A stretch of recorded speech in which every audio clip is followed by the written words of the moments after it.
G'day everyone, welcome to Animal Tales with Tim Faulkner, that's me. Today, I'm talking about Australian terrestrial ecosystem engineers. Can you guess what they are?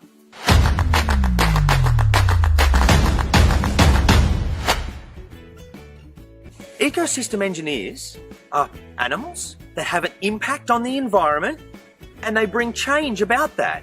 There's a whole range of ways that animals and wildlife can be ecosystem engineers. One example is dingoes. They hunt large prey like emus and kangaroos.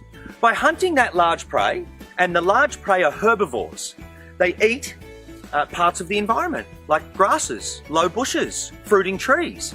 By dingoes hunting herbivores, it means there's less pressure on the environment because there's less herbivores. And that's dingoes engineering a response. But the ones that I want to talk to you about are small and brown, and don't you dare call them rats. But they are bettongs and potoroos and bandicoots. They are all small marsupial terrestrial ecosystem engineers. Let's take a look at the species and break each down. Now we have a rufous bettong. It's a small macropod, a small kangaroo. And it basically feeds and forages about this high off the ground. And it eats fresh shoots of bushes, little fruiting plants, grasses, in that mid-level. Now, let's have a look at a bandicoot. A bandicoot is omnivorous, so it'll eat insects or plant material. Now, in doing so, it's at ground level, and it does little holes in the ground to search for grubs or worms. Now, let's go to the potoroo. The potoroo digs for mushrooms and truffles and fungi. Now, what do the three of them have in common? They each play a role towards the environment. Now let's break them down again. The potoroo is an ecosystem engineer because it digs, and it digs an incredible amount of dirt in a year. And there's a few things that happen. When it digs, it turns over the vegetation, so the leaves that have fallen onto the ground. It turns over that vegetation and debris. And in doing that, it helps with decomposition, which is the leaves and bark breaking down to become dirt. And we had a really bad fire season this year in Australia. And you think, where you have a potoroo that digs through the ground all the time and helps turning leaves and bark and debris to dirt, it reduces the fire load. So a potoroo can actually help to have less intensity fires. But that's not where it ends. When it digs, it turns over the dirt. And when the trees and plants have dropped their seeds onto the ground, the seed's sitting there, waiting to germinate, but it needs to be buried. And the potoroo buries it, so it disperses seeds. And the last thing it does is it aerates the soil. It puts oxygen down through the root systems of trees and plants, and that's a great thing. Now if we jump to the bandicoot, it's similar.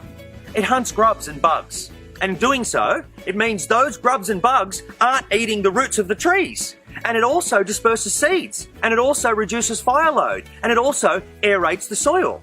Now if you come to the bettong is a little different in that it doesn't dig, and it doesn't turn over the dirt.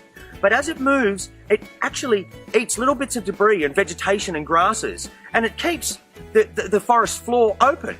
Otherwise it would be so thick, and if you didn't have a bettong to thin it out, you wouldn't have room for a potoroo or a bandicoot to be able to dig their food up. So all three of those species, and like the dingoes that I mentioned, by doing what they do in the environment, they benefit the broader ecology, the big environment. And if you don't have them there, that's not happening. What happens if we don't have these species doing their role in the environment? I want to give you two examples. I'm going to pick our beautiful little potoroo and the dingo. Now, where you have dingoes, they control herbivore numbers, like kangaroos and emus. If you don't have the dingo controlling them, what do you think happens?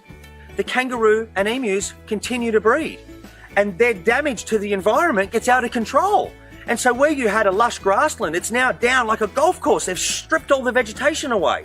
So by having dingoes hunting herbivores, you keep in balance their effect on the environment. Now if we come to a little potoroo, a potoroo turns over so much dirt every year. If we don't have the potoroo, who's oxygenating the soil? Who's planting the seeds that are sitting on the surface? Who's helping to turn the leaves and the bark into dirt so we don't have such intense wildfires?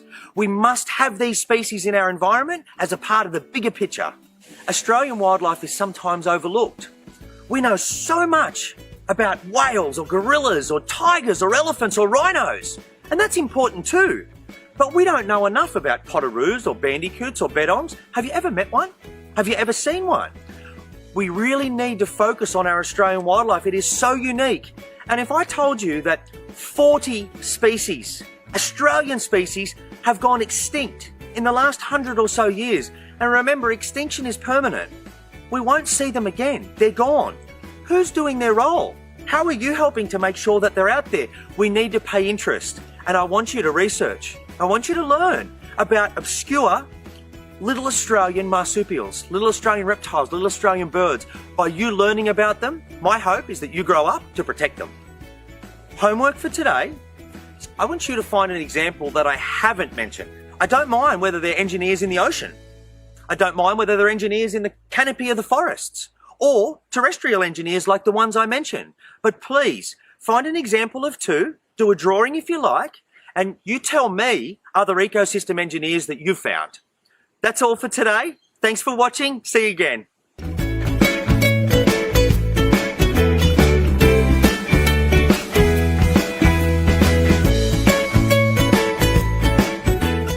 Thanks for watching, everyone. Now, the keepers and I are looking after all of our animals and our families. But we all have a bit of extra time at the moment, like you probably do too. So this is a great distraction for us, and hopefully you. If you like what you've seen or want to show me your homework, just put it into the comments. This is what I do, connecting people with nature, and that can't stop. I'll see you next time.